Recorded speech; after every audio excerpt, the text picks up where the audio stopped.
Melody Angel, welcome back to Australian Musician. Thanks for having me.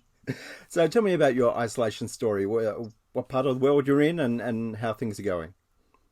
Well, I'm at home on the south side of Chicago and in my apartment every day, trying to go with the rules of staying at home. And, it's just difficult, like for everybody. I think everybody's going through a lot of the same emotions, but I'm obviously out of work. And at the same time, that brings like anxiety, but also I'm worried about my family every day because a lot of my family members are still working every day at grocery stores and nurses, the post office, and so it's just a scary time. Yeah. And what about the government? Are they providing any financial assistance, particularly for workers in the arts?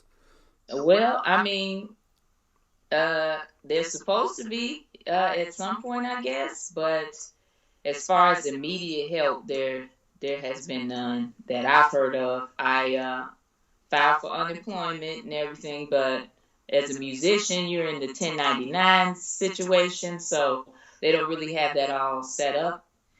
And then I went out for the Illinois arts grant. I don't know if I'm saying it right, but it's some kind of grant for artists, Yeah. and I filled that out, and I'm just waiting to hear back, and hopefully that will be some help. Yeah. So what were your plans for 2020 before all this happened?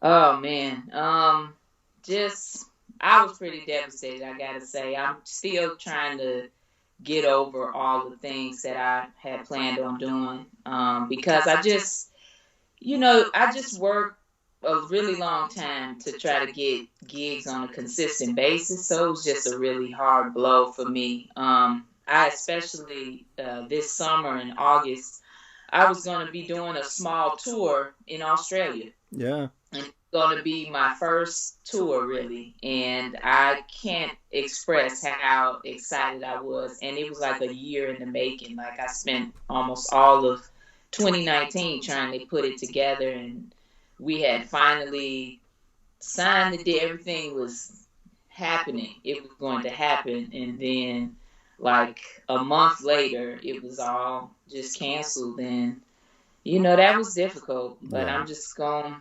what can you do? You know? Yeah. So what you have been doing is a lot of Instagram live sessions. Have you been enjoying that?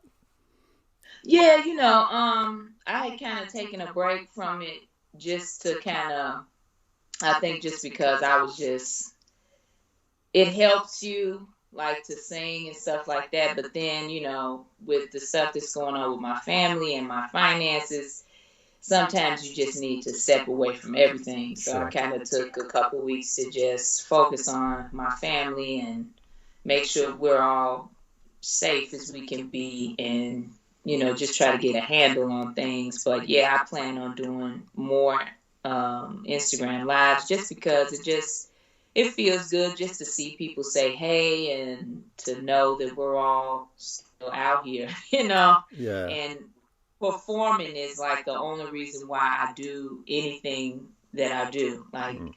so I really miss it. I really miss playing with my band and being on stage and everything. It's really hard. Yeah.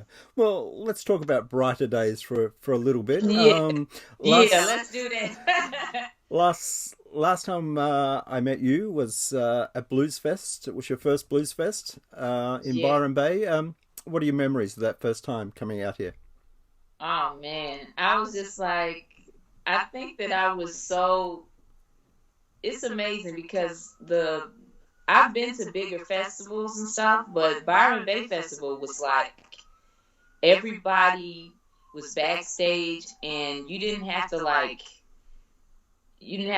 move out of the way or whatever. Like you could come up and talk to somebody that you really love, that you're a big fan of, and they would be nice to you. You could go to their dressing room and say, hey, I really loved your set. And it was just amazing to be around so many great artists that were just great people too. And Yeah. it was just an amazing experience to be around that kind of it was like everybody was like supportive and happy, and it was awesome.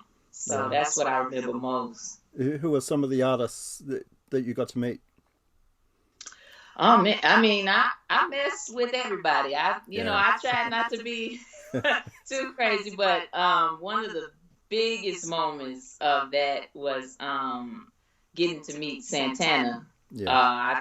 I mean, I have a sticker of him on my guitar. So Yeah.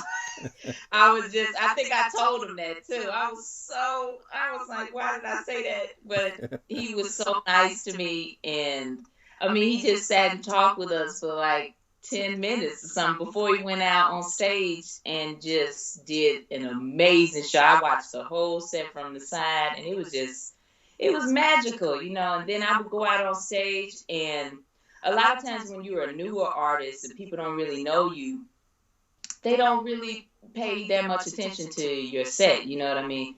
But I just feel like in Australia, they just sat there and like really gave me a chance. And when they enjoyed it, they let me know. And so the energy was just amazing.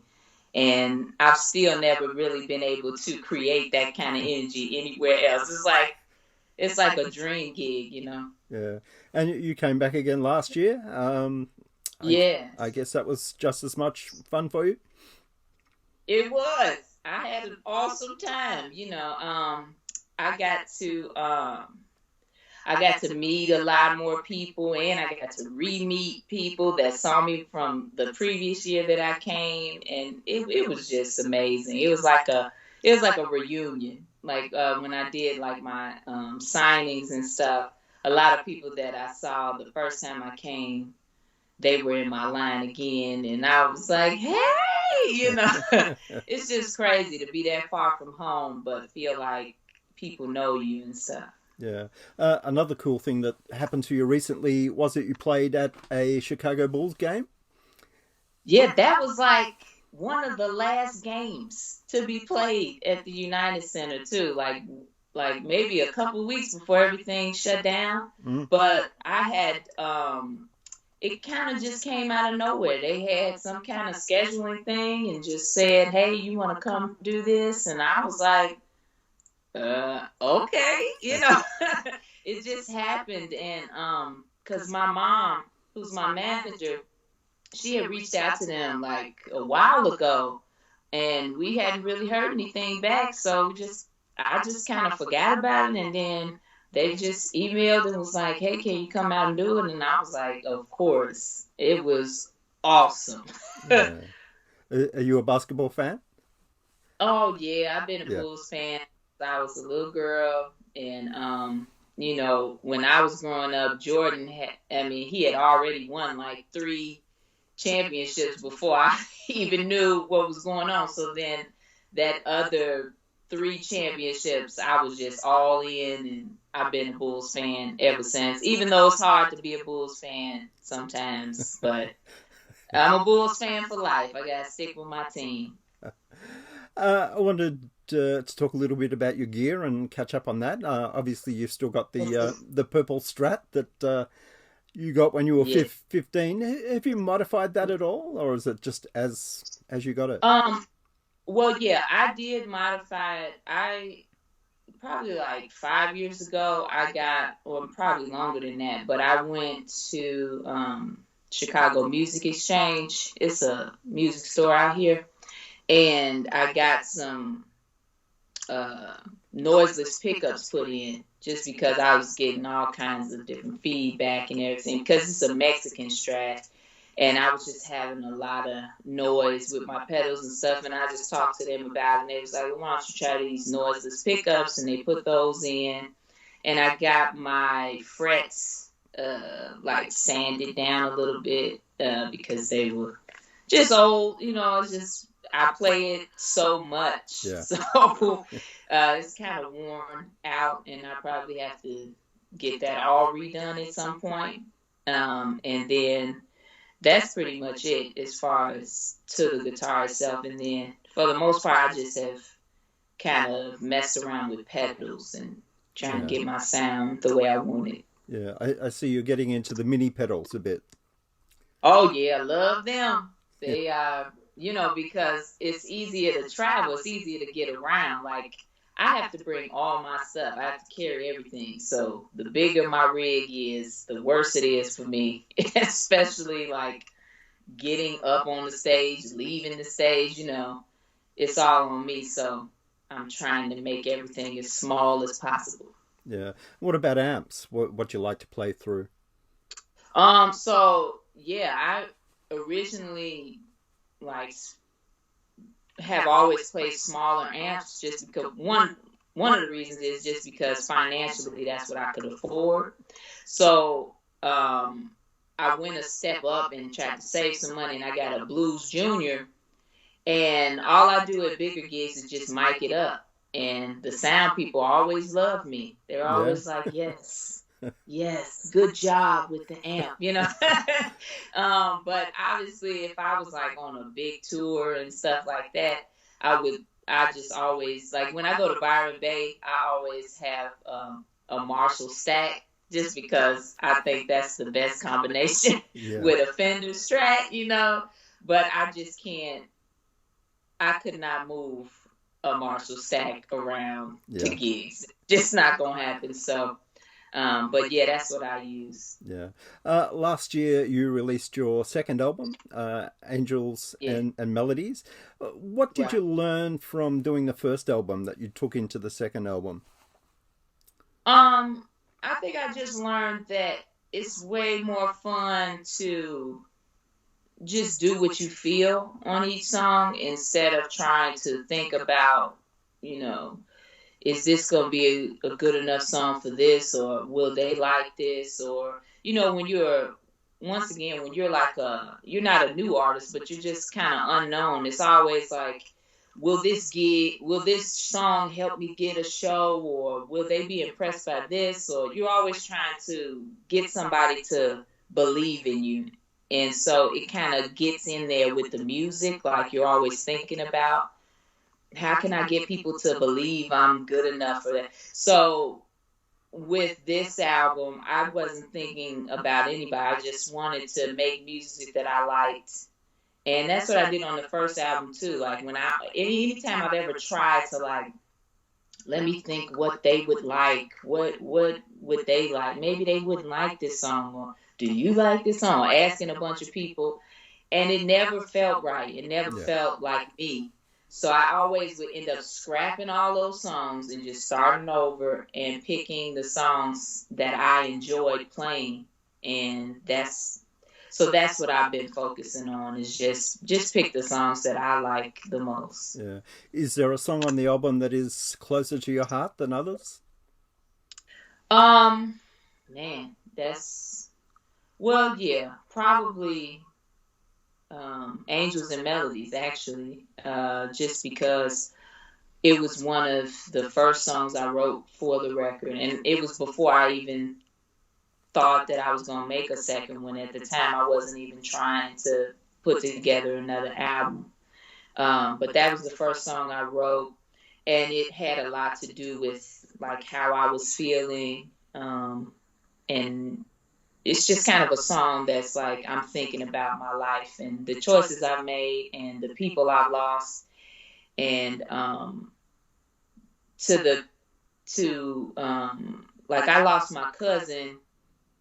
He was shot and killed in Inglewood some years ago, and we were very close, like brother and sister, basically.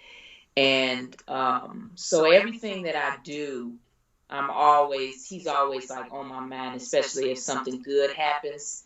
I can't like say, hey, guess what? Or, it's not, we don't have that connection anymore, but I feel a responsibility to like live my life a certain way and always push and try my best, because he can't, you know Yeah. what I mean? So that's what that song is about. And so it's always just like what I think about when I hear it. Yeah. Um, Somebody else that we lost recently was Bill Withers. Yeah, You paid yeah, tribute to him on Instagram a couple of weeks ago.